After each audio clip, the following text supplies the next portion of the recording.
لو أنزلنا هذا القرآن على جبل لرأيته خاشعا متصدعا من خشية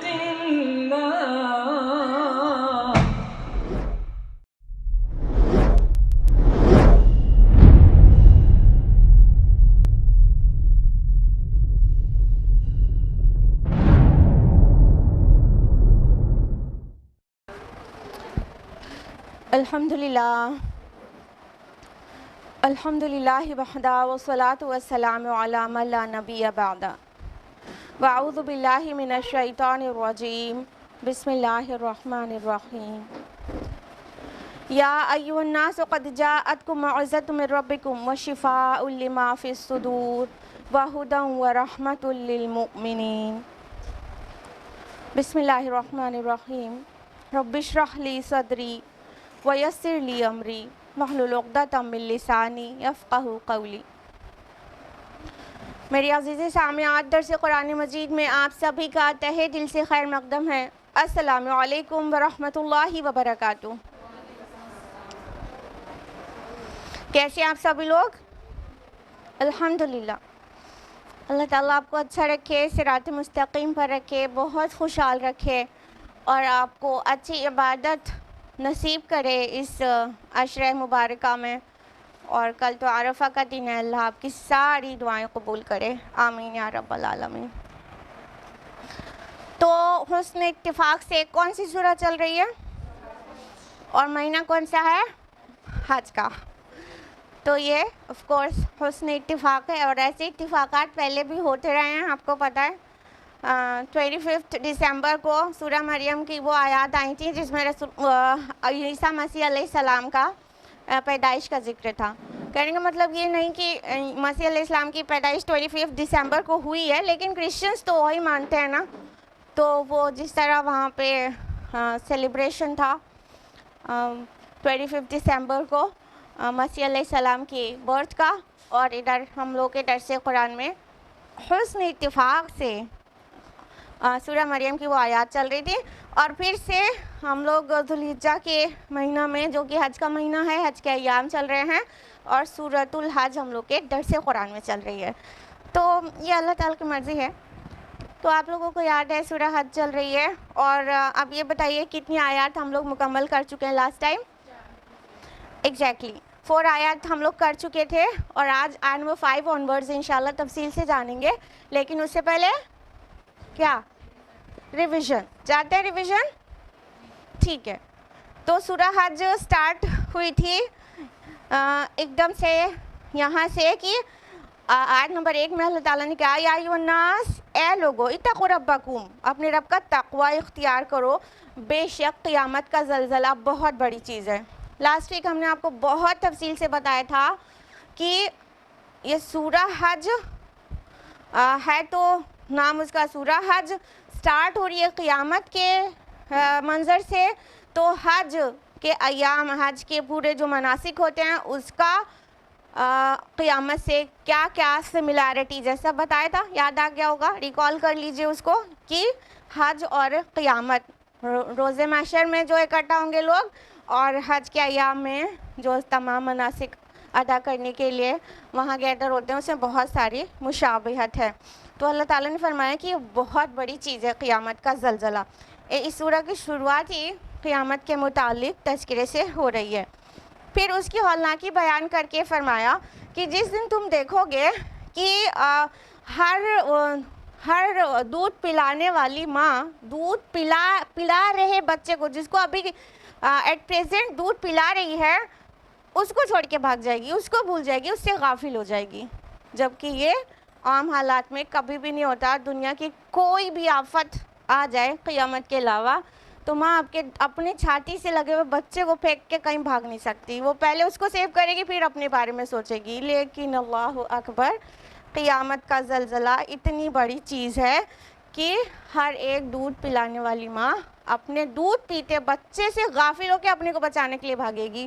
اور جتنے حاملہ ہوں گی ہیومنس کی یا اینیملس کی، ان سب کے حمل گر جائیں گے، مسکیریج ہو جائے گا سب کا، اور لوگ ایسے نظر آئیں گے جیسے کہ وہ نشے کی حالت میں ہو، جبکہ وہ ہرگز نشے کی حالت میں نہیں ہوں گے، بلکہ اللہ کا عذاب ہی اتنا سخت ہے کہ وہ دیوانے سے نظر آئیں گے، وہ ایسے دکھائی پڑنے لگیں گے کہ جیسے کوئی نشہ طاری ہو گیا ہے، ہوش میں ہی نہیں ہے، حواس باختہ ہو گئے ہیں۔ آیت نمبر 3 میں فرمایا کہ اور لوگوں میں سے کچھ ایسے بھی ہیں جو اللہ کے بارے میں جھگڑتے ہیں بغیر کسی علم کے اور پیروی کر رہے ہوتے ہیں ہر شیطان سرکش کی۔ لاسٹ ٹائم ہم نے بتایا تھا کہ یہ شیطان صرف جنوں والے شیطان نہیں ہیں، بلکہ کون سے والے شیطان بھی ہو سکتے ہیں؟ انسانوں والے شیطان بھی ہو سکتے ہیں، جھگڑا کرتے ہیں قیامت کے بارے میں، اللہ تعالیٰ کے بارے میں، اور لوگوں کو اور گمراہ کرتے ہیں۔ تو یہ صرف جنوں والے شیطان نہیں، جنوں والے شیطان دل میں وسوسے ڈال کے، خیالات ڈال کے گمراہ کرتے ہیں، لیکن انسانی نما شیطان وہ کیا کرتے ہیں؟ آ کے اپنی چرب زبانی سے، اپنے روشن خیالات سے لوگوں کو گمراہ کرتے ہیں، اور روشن خیال انورٹیڈ کاماز میں کر لیجئے۔ آیت نمبر 4 میں ہم لوگوں نے جانا تھا کہ ایسے لوگ جو گمراہ کرتے ہیں، انسان ہو یا جن جو شیطان ہیں، ان کے بارے میں تو لکھ دیا گیا ہے کہ جو ان کی دوستی اختیار کرے گا وہ سب دوزخ کے عذاب تک پہنچ کر رہنے والے ہیں، لکھ دیا گیا ہے۔ تو شیطان سے اپنے کو بچا کر رکھیں۔ یہ 4 آیات لاسٹ ٹائم ہوئی تھی، اب ہم لوگ آیت نمبر 5 سے کنٹینیو کریں گے انشاءاللہ۔ تیار؟ جی، آیت نمبر 5 ہے، اعوذ باللہ من الشیطان الرجیم، بسم اللہ الرحمن الرحیم۔ یا ایھا الناس ان کنتم فی ریب من البعث فانا خلقناکم من تراب۔ اے لوگو، اگر تمہیں دوبارہ جی کر اٹھائے جانے کے بارے میں شک ہے تو ذرا غور کرو کہ ہم نے تمہیں مٹی سے پیدا کیا ہے، ثم من نطفہ، پھر نطفے سے، ثم من علقہ، پھر علقہ سے، ثم من مضغہ، پھر مضغہ سے، مخلقۃ وغیر مخلقہ، جو شکل والا بھی ہے اور بغیر شکل والا بھی، لنبین لکم، تاکہ ہم کھول کھول کر بیان کر دیں تمہارے لیے، ونقر فی الارحام ما نشاء الی اجل مسمى، اور ہم ٹھہرائے رکھتے ہیں رحموں کے اندر جو چاہتے ہیں ایک وقت معین تک، ثم نخرجکم طفلا ثم لتبلغوا اشدکم، پھر ہم نکالتے ہیں تمہیں چھوٹے سے بچے کی صورت میں، پھر تم پہنچتے ہو اپنی جوانی کو، ومنکم من یتوفی، اور تم میں سے بعض فوت کر دیے جاتے ہیں، ومنکم من یرد الی ارذل العمر، اور بعض پہنچا دیے جاتے ہیں نکمی عمر تک، لوٹا دیے جاتے ہیں بڑھاپے کی عمر تک، لکی لا یعلم من بعد علم شیئا، کہ علم کے بعد پھر کچھ نہ جانے، وَتَرَى الْأَرْضَ حَامِدَةً فَإِذَا أَنزَلْنَا عَلَيْهَا الْمَاءَ اهْتَزَّتْ وَرَبَتْ، اور تم دیکھتے ہو زمین کو خشک اور ویران، جب ہم اس پر پانی برساتے ہیں تو وہ لہلاتی ہے اور ابھرتی ہے، وَأَنبَتَتْ مِن كُلِّ زَوْجٍ بَهِيجٍ، اور قسم قسم کے تر و تازہ چیزیں اگا دیتی ہے۔ تو یہ تھی ایک طویل آیت۔ آپ کو ابھی ہم نے بتایا لاسٹ ویک کے ریویژن میں کہ سورہ حج سٹارٹ ہی ہو رہی ہے قیامت کے موضوع پر۔ اب آیت نمبر 5 میں اللہ سبحانہ و تعالیٰ نے انسانوں کی مثال لے کر سمجھایا ہے بعث بعد الموت کو، اور نباتات یعنی ویجیٹیشن جو ہے آپ کے اراؤنڈ، اس کی مثال دے کر سمجھایا ہے۔ اب اس مثال کو غور سے سمجھتے ہیں، ٹھیک سے اس پر غور کرتے ہیں کہ کیا مقصود ہے اللہ تعالیٰ کا اتنی باریکی کے ساتھ بات کو سمجھانے کا۔ آیت بگن ہوتی ہے، یا ایھا الناس ان کنتم فی ریب من البعث، اے لوگو، اگر تم کو اس بات میں شک ہے کہ تم کو دوبارہ جی کر اٹھنا ہے، یعنی آگے جو بات کہی جا رہی ہے وہ اس بات کی دلیل کے طور پر ہے کہ ایکچولی تمہارا ریزریکشن ہوگا, تم کو دوبارہ زندہ کر دیا جائے گا. اگر تمہیں شک ہے تو ان مثالوں پر غور کرو. سب سے پہلی بات کیا کہا گیا, یا ایھا الناس, اے لوگو. یعنی صرف یہ اہل مکہ یا اہل عرب اس کے ایڈریسیز نہیں ہیں, دنیا کے تمام انسان جس بھی دور میں آئیں گے, جس بھی خطۂ زمین پر آئیں گے, جس بھی زبان کے بولنے والے ہوں گے, جس بھی رنگ و نسل کے ہوں گے, entire human kind, whole human kind, human race کو ایڈریس کیا گیا ہے کہ جو اتنا روشن خیال ہو جائے, جو اتنا قابل ہو جائے کہ اسے اس بات میں شک ہو کہ یہ کیسے ممکن ہے, یہ کیسے ممکن ہے کہ ہم مر جائیں, چورا چورا ہو جائیں, مٹی میں مل جائیں اور پھر دوبارہ ہمیں اٹھا دیا جائے گا. تو ان سبھی کو یہ آیت ایڈریس کر رہی ہے, یا ایھا الناس, اے لوگو. جس کسی کو بھی شک ہے اس بات میں کہ تمہارا بعث بعد الموت ہونا ہے, جس کسی کو بھی شک ہے تو سنو, غور کرو, دیکھو. فَإِنَّا خَلَقْنَاكُم مِّن تُرَابٍ, کہ ہم نے تمہیں مٹی سے پیدا کیا ہے. اب اللہ تعالیٰ ہیومن بینگ کی جو تخلیق ہے, انسانوں کی جو پیدائش ہے, اس کی مثال دے رہے ہیں کہ ذرا غور کرو, تم یہ جو آج 6 فٹ کے انسان ہو, بڑے عقل رکھنے والے, کوئی پروفیسر ہے تو کوئی سائنٹسٹ ہے, تو کوئی ڈاکٹر ہے تو کوئی انجینئر ہے, ہاں اتنے مطلب تم لوگ عقل والے ہو, اتنی طاقت والے ہو. غور کیا ہے کبھی کہ ہم نے تم کو مٹی سے پیدا کیا ہے؟ اللہ تعالیٰ فرما رہے ہیں کہ we have created you from dust. ہم نے تو تمہیں مٹی سے, اچھا یہاں پہ تراب ورڈ آیا ہے جو مٹی کے لیے آتا ہے, 3 مٹی کے لیے آتا ہے, اور 3 لازم کہا گیا, ہمائی مسنون کہا گیا. یہ سارے الفاظ آئے ہیں مٹی سے, سنے ہوئے گارے سے, لسلسے سنے ہوئے گارے سے, بدبو پڑ گئے ایک دم بدبودار گارے سے. یہ ساری سٹیجز ہیں جو الگ الگ مقامات پر آئی ہیں. یہاں پر کون سی سٹیج بیان کیا گیا؟ سب سے پہلی سٹیج کی تمہارا جو کریشن ہے وہ کس سے؟ مٹی سے. مٹی سے یعنی اللہ تعالیٰ نے آدم علیہ السلام کو مٹی سے بنایا ہے, پھر ان کی جو پروجنی ہے وہ انہی سے نکلی ہے. اور اللہ تعالیٰ نے جو جتنے بھی انسان بنائے ہیں, ایکچولی ان کی غذا بھی مٹی سے ہی آتی ہے, اور انسانوں کے اندر بھی جتنے ایلیمنٹس ہوتے ہیں کم و بیش وہی سارے ایلیمنٹس مٹی میں بھی ہوتے ہیں. کون کون سے ایلیمنٹس ہوتے ہیں مٹی میں؟ وہی کیلشیم, پوٹیشیم, میگنیشیم, فاسفورس وغیرہ وغیرہ نا. یہی سارے ایلیمنٹس ہماری باڈی کے اندر بھی ہوتے ہیں, یہی سارے ایلیمنٹس سے ہماری باڈی بنی ہے. تو آج سائنس اور سائنٹسٹ کو بھی یہ ماننے میں ذرا سا بھی اعتراض نہیں ہے کہ ہمارا جو باڈی ہے وہ مٹی سے بنی ہوگی, کیونکہ وہی کانسٹیٹیوئنٹ ہے ہمارے باڈی کا اور وہی مٹی کا, سوائل کا. تو اللہ تعالیٰ نے ہم سب کو بھی مٹی سے بنایا ہے. اس کے بعد فرمایا, دیکھیے جب مٹی سے بنے تو ظاہر ہے اس کی غذا بھی مٹی سے آئے گی. ہاں ہماری غذا کیا ہے؟ آلو, بیگن, ٹماٹر بھی, اور سیب اور انار اور بھی, اور وہ نٹس ہو, چائے پولسز ہو, وہ مٹی سے ہی آتی ہے. اب آپ سوچ رہے ہوں گے کہ ہم تو گوشت خور ہیں, ہمیں تو مٹن پسند ہے, وہ مٹی سے کہاں آتا ہے؟ تو آپ شاید ایک اسٹیپ پہلے کو بھول گئے کہ وہ بکری نے بھی وہی مٹی سے گھاس چری ہے نا, اس کے اندر بھی وہی مٹی والے ایلیمنٹس گئے, پھر اس کو ہم نے فلیش کی شکل میں کھا لیا, وہ بھی مٹی والے ایلیمنٹس ہماری باڈی میں بھی گئے. تو ہماری باڈی بھی ایکچولی مٹی سے ہے. فرمایا ثم من نطفہ, پھر نطفے سے.